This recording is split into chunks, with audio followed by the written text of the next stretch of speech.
আপনি ডাব দিয়ে কি গোসল করতেছেন?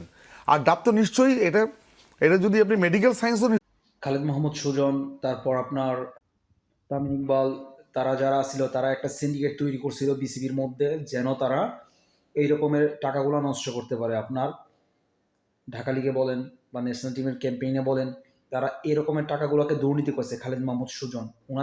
ওনাদের দ্বারাই আমাদের ক্রিকেটের আজকে এই অবস্থা। উনি একটা বক্তব্য বলেছিলেন যে আমাদের বিশ্বকাপ বয়কটের জন্য আমাদের 500 কোটি টাকা লস হয়েছে। উনি যে 7টা ওয়ার্ল্ড কাপ নেতৃত্ব দিছেন, একেবারে উনি পরিচালক পদে ছিলেন, কোচ ছিলেন, তো ওই টাকাগুলো কোথায় গেছে? তাইলে আপনি দেখেন হিসাব করে 3,500 কোটি টাকা কোথায় গেল? 3,500 কোটি টাকার মধ্যে আমরা মাত্র এখন 900 কোটি টাকার বোর্ড।